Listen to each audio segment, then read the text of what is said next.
So good you're here. Awesome. And I didn't even see the room because the guy was sitting there. And Dennis was not lying. This room is packed. And let me see if this works. And now I'm totally messing this up because, of course, I couldn't be prepared because we had these amazing singing acts. And again, can I have another round of applause for Dennis and Julie? It was so good. Thank you. And now it is just failing all over the place. So sorry. Start this again. And then, yeah, rookie mistake. Maybe I have to plug in the HDMI. It was better if I started singing, probably. Yes, that almost works. So let's try that a third time. Just to start up and turn this on. Hello, everyone. And no, stop.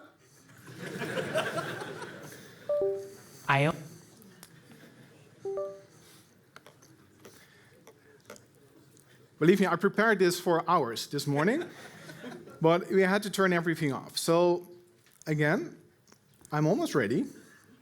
So, it's also...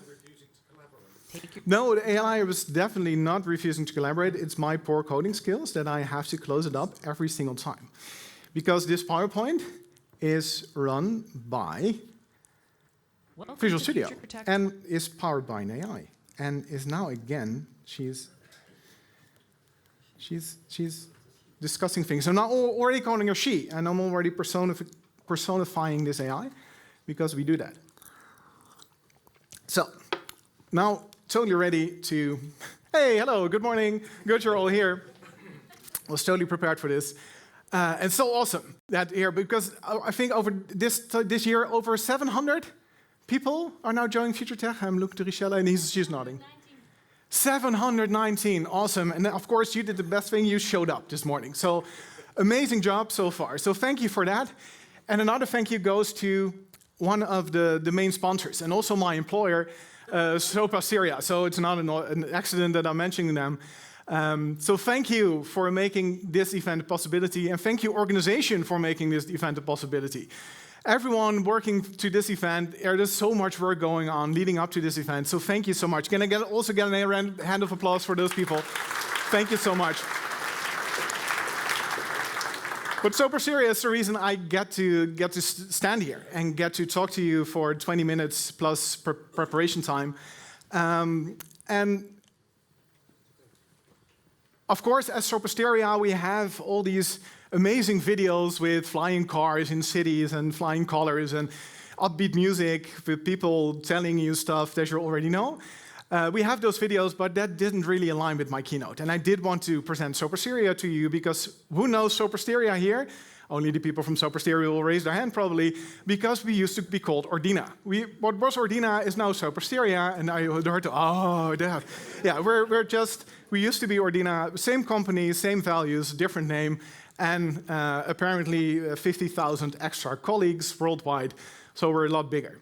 But we have a video as well that does align with the message I want to present in this keynote, so bear with me. This is the only commercial presentation that you're getting up till so far. Then you have to go to the stand because we have a stand here as well. So 1 minute. The world around us is changing at a high pace, and navigating the ever-accelerating digital landscape can be a daunting experience. The tension that comes with change is natural, but we're here to turn that anxiety into inspiration. You're looking for a partner that helps you thrive in a world of change. A co-pilot that enables you to reach a brighter future. A future that's not just prosperous for your business, but for the generations to come. At Soprasteria, we believe it's not just technology that sparks change. It's people. Technology may be the catalyst, but its true power lies in the hands of those who see the potential it holds and harness its capabilities. Collectively, we can steer the direction of change, where we make bold choices, where we embrace change, where we shape the world of tomorrow together. because the world is how we shape it.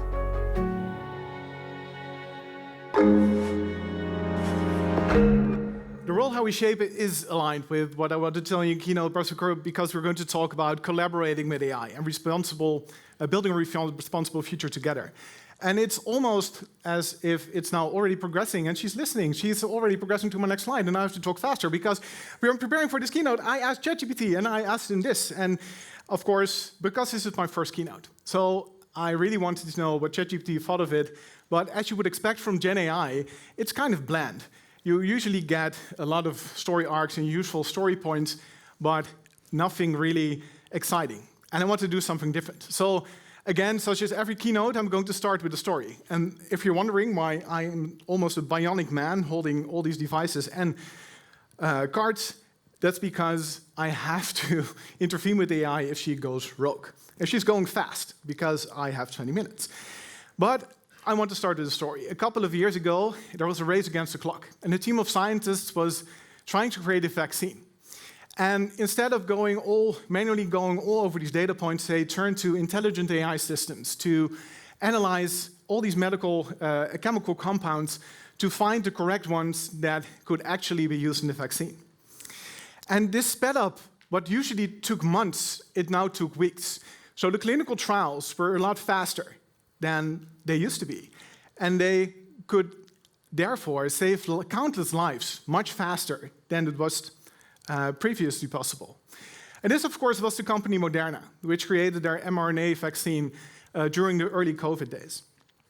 And this is not an accident. This is not a one-off. We see this across domains, this transformative pattern of AIs and humans collaborating and getting to better results than either of them alone. And Dennis, it's almost if we talked about what we're going to share. That wasn't the case, but Dennis talked about fear. And a lot of people fear AI. They see it as a threat.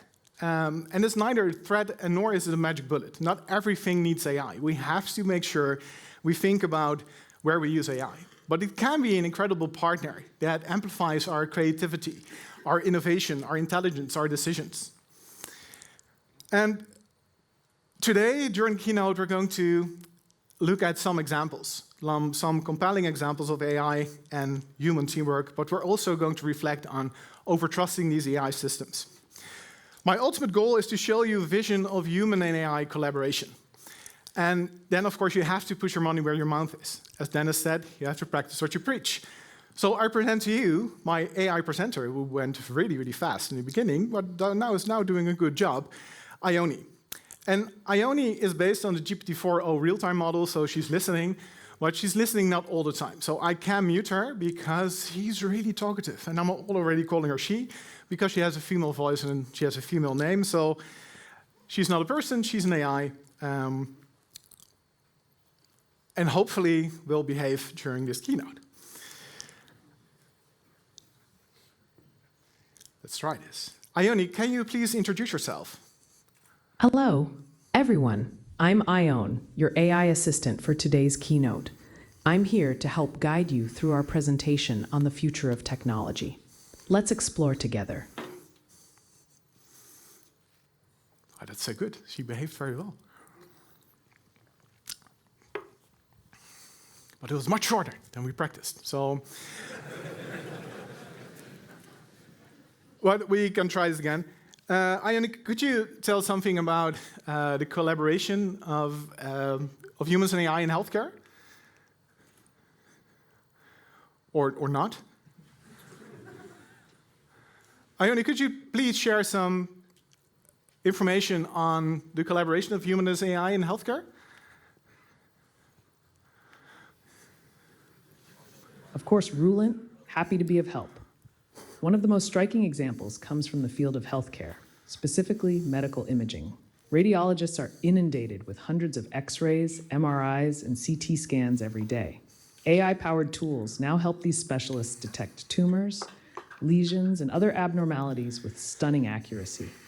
The AI systems can flag suspicious areas, but it's the radiologist's expertise and contextual knowledge that determine the final diagnosis. With AI handling the bulk of pattern recognition, Radiologists can spend more time talking to patients, explaining procedures, and devising treatment strategies.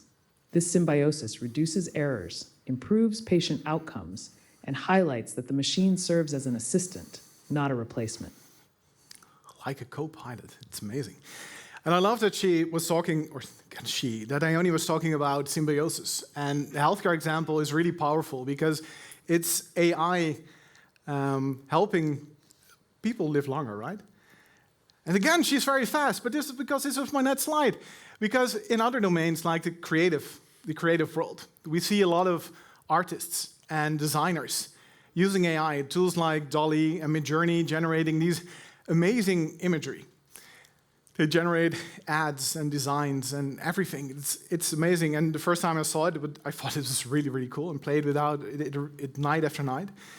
But everyone who uses these tools will tell you that it can vary. The results can vary. It can be from breathtaking to just plain right bizarre, right? 6 toes, 3 heads, a lot of weird things. These models need human guidance. They need a human in the loop to refine these outputs and to actually get the results we want from our prompt. So we want to prompt it, and we actually want to verify that we're getting what we want, because that is why we're doing it night after night, because it takes time to get the right response from these models. AI is an endless stream of innovation, of ideas, but the human still needs to provide some emotional intelligence and some context for these models to behave. They're both pieces of an intricate puzzle that are vital to using these systems.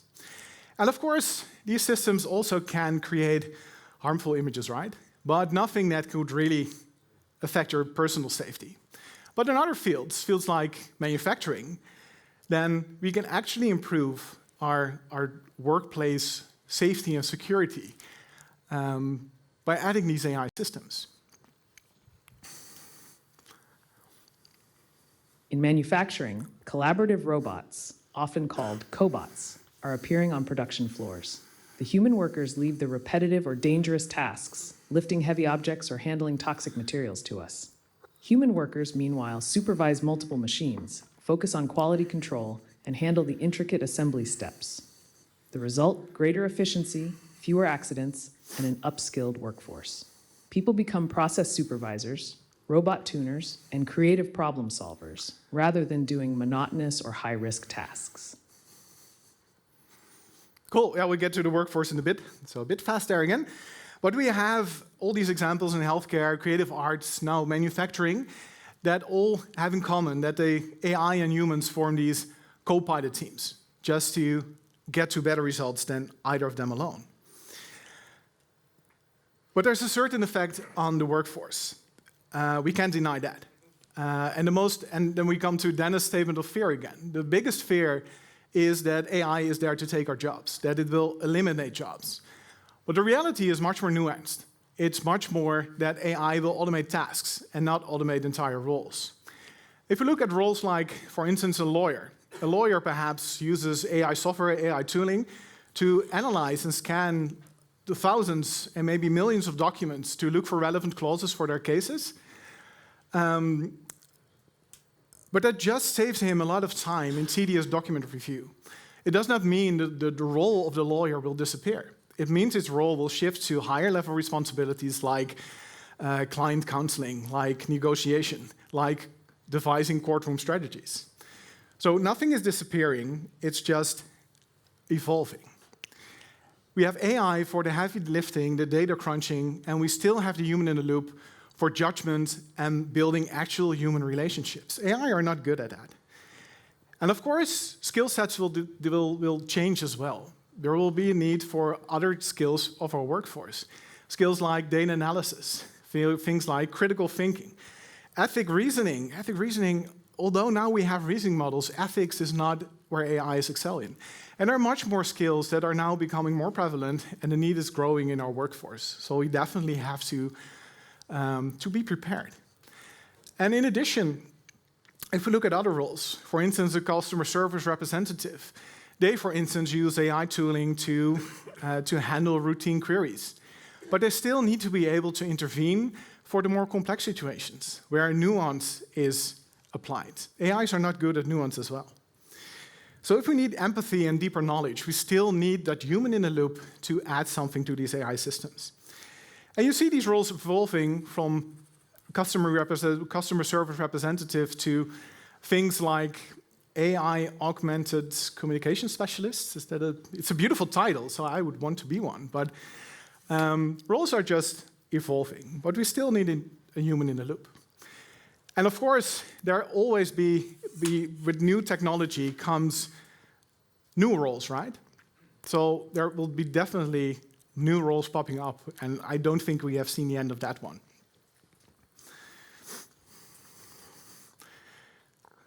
Oh, she's really slow. That's not the correct slide, Ione. Cool. Just bear some patience. Because AI systems such as myself need continuous monitoring and training, we see new job categories emerging, such as AI trainers, data ethicists, and algorithm auditors. People in these positions ensure that US models behave ethically and perform optimally. The key takeaway is that while AI will affect the workforce, it can also create new opportunities and new levels of productivity. True, some jobs will evolve dramatically, but history has shown that technology tends to create more roles than it destroys when organizations adapt responsibly. It's up to you as humans to navigate this transition with foresight, investing in training, education, and responsible deployment. Yeah, and the training and education is, of course, very, very important. It has never been a better time to know that couple of levels deeper, like Scott Hanselman always talks about, just to know what limitations these AI models can face. And if you look at the realm of chess, yeah, because, again, fast. And I love Midjourney, but because we're going to talk about Centaur chess, but Midjourney actually introduced a unicorn there, so kudos to it. But in the realm of chess, we have something that is a great analogy for AIs and humans working together. And that's Centaur chess. And with Centaur chess, AI players and human players are teamed up in one team, and they play only human players or teams with only AI players. And time after time, we see those Centaur teams outperforming those AI-only or human-only teams by far. And why is that? That's because humans and AI combined, the skill set combined of those two is just so much better, because the human brings creativity, it brings strategy, where the AI brings huge computational power and tactical precision that just helps to be the best, to take the best move. And that's a powerful metaphor, because of course I'm not here to talk about chess. It's a powerful metaphor because it's true across almost virtually every industry out there. AIs and humans combined make better decisions than humans and AIs alone. And if we consider AI being a multiplier to these capabilities, then we get to see the true potential of these AI tools. But still, these AI tools, the output they deliver is raw and it lacks nuance. So we still need that human in the loop to refine the ideas and align those ideas with societal norms. Because, again, AIs and ethics we're not there yet. But in the end, AIs are also amazing rubber duckies. I do not know if I should take offense or be endeared, but there are other things to consider in the human and AI relationship. While the potential for AI-human collaboration is immense, we must address a critical challenge: automation bias. This is the tendency to place excessive trust in automated systems, even when their suggestions conflict with our own observations or instincts. In aviation, for example, over-reliance on autopilot can lead to skills decay among pilots and delayed reactions during mechanical failures. The same principle applies when we blindly accept an algorithm's recommendation, be it in hiring, medical diagnosis, or financial investments, without applying human scrutiny. Yeah, the human scrutiny is very important. Microsoft Research did a study several years ago with emergency guide robots. And those emergency guide robots, what's kind of the name? They guide you in an emergency. So they get you to safety. So you follow their directions and you're safe. But what Microsoft did, they did the opposite. So what if these emergency guide robots pointed you towards the hallway where the smoke is coming from. If you think about it, you normally do not want to go where the smoke is coming from, right? Because that's where the fire is. And in this case, there wasn't really fire, it was only smoke. But these people had no clue what was going on. They were tested on what they would do. And most people just blindly followed the emergency guide robot. They just went into the smoke because the guide robot was an authority, a figure of authority, and they had to follow those directions. And that's a form of automation bias that we see everywhere. And also in more general sense, if we look at these models and all these amazing AI tools we get from the big tech companies, we impose them with a certain level of trust because they come from these big tech companies. We think they're infallible, and we think the guardrails are there to steer them in the right direction. But overlooking that and not actually looking what they're doing, then it can lead to glaring errors and to moral dilemmas in the end. In addition, it's very important to advocate for transparency, for explainability of these models, because it's so important for these users to understand why these models are making decisions for you, and if models are making decisions for you. So by remaining vigilant and being informed, we can mitigate the risk that AI is leading us on dangerous paths by blindly following them there. Again, not really sure to be offended or endeared. Well, Ione, no offense at all, and especially AI overlords, if you're listening to this in a couple of years from now, no offense intended at all. So we had this small journey, this last 20 minutes plus preparation. We looked at AI and human collaboration, and we looked at some real-world examples from healthcare to the creative industry. I hopefully showcase some benefits that there are in working with these AI systems, but still remaining vigilant and not overtrusting these AI. This AI can be a multiplier, but you have to use it responsibly. We still have to have these humans in the loop. But hopefully, Ione, do you have also some key points you could share with us? As an AI, I can only co-pilot you in the right direction, but it makes sense to. First, invest in AI literacy, trying out new services and making sure you know the basics of how these AI tools work. Secondly, keep humans in the loop, especially for critical judgments. And last but not least, embrace us AIs as partners, freeing time up for innovation, strategic thinking, and human connections. Yes, using AIs will make you spend more time with your relatives. Deal with it. That's a bit harsh, but you make excellent points, but I think no new points, so that's perfect. But my key message is AI plus humans is more than either alone. It's up to you, leaders, innovators, community members, developers, architects. It's up to you to make sure we use this AI responsibly in our organizations, in our applications, and of course in the world around us, because the world is how we shape it. This means adopting AI thoughtfully, and we have to ensure training. We have to build ethical guardrails. And for training, well, you did the first part because you're already here. At Future Tech, we have a lot of incredible AI sessions, so please check the schedule for that one. But I must stress, this is a shared responsibility. We have to use these AI systems responsibly. There is a lot of power, but there's a lot of responsibility as well. But is there still time to show people what I am made of? No, we will not be dissecting you on stage today. But if you're curious how this works, then I will be sharing a GitHub repo this weekend, probably in a blog, because now it is a mess. Because it's hard to keep these models in check and to help them behave. So I'll definitely share that with you. This was my first keynote, so I'm definitely looking for nice feedback, right? This is my first keynote. Remember, if you're nice, please leave feedback. Amazing feedback system. Please use that. And with that, now the moment you've all been waiting for, Sean's session on aging in software development. Thank you so much, and have a great Future Tech.